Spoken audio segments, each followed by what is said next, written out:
যদি বিদেশে যাওয়া আমার বউকে কেড়ে নেয়, আমার মায়ের জানাজা মিস করিয়ে দেয়, আমাকে আমার জীবন থেকে সমস্ত নিয়ামতকে দূর করিয়ে দেয়, তাহলে আমি বিদেশে যাওয়ার চাইতে দেশের মাটিতে আলু ভর্তা আর পান্তা ভাত খেয়ে থেকে যাব।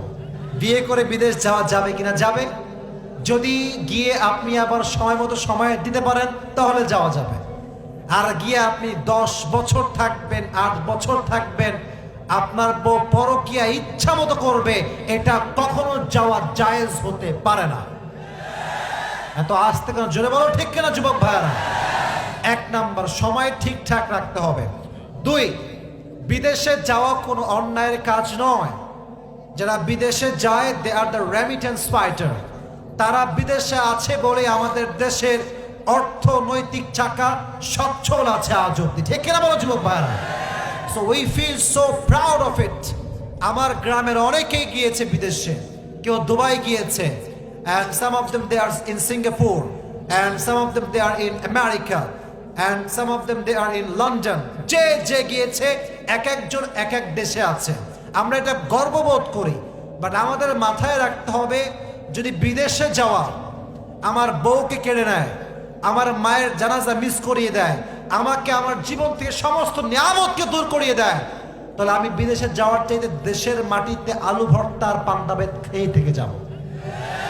কথা কি বোঝা যায় যুবক ভাইরা? বলো বলো বলো বলো। আর যদি বিদেশে যাওয়ার জন্য এমন হয় যে আমি 4 বছর থেকে গেলাম, যুবতী মেয়েকে বিয়ে করেছি, তার বয়স মাত্র 18, স্বামীকে বাদ দিয়ে 5 বছর 6 বছর আছে, বাচ্চা হয়ে গিয়েছে, তার কোনো ভরণ পোষণ নাই, এভাবে কোনোদিন বিদেশে যাওয়া জায়েজ নেই। এটা হুজুরও জানেন যে বউকে রেখে এত লম্বা সময় দূরে রাখা ইসলাম ডিডন্ট অ্যালাউ দিস। ইসলাম এটা কখনো অ্যালাউ করে না, এটা ইসলামে অ্যালাউ নয়। অতএব যদি আপনার মনে হয় যে বিদেশে গিয়ে আমি সঠিক টাইমে আসতে পারবো, বউকে সময় দিতে পারবো, আয় রুজি হালাল হবে, সব কিছু আমি মোটামুটি মেনটেন করতে পারবো, তাহলে যাওয়া জায়েজ। আর যদি যাওয়ার জন্য আপনার বউ পরকীয়া করে, আপনার জীবন নষ্ট হয়, মায়ের জীবন নষ্ট হয়, আপনি ঠিক মতো না আসেন, তাহলে আপনার বিদেশে যাওয়ার চাইতে দেশের মাটিতে ডাল ভাত খেয়ে হলেও বেঁচে থাকা দরকার, বাট দেশের মাটিতেই দরকার।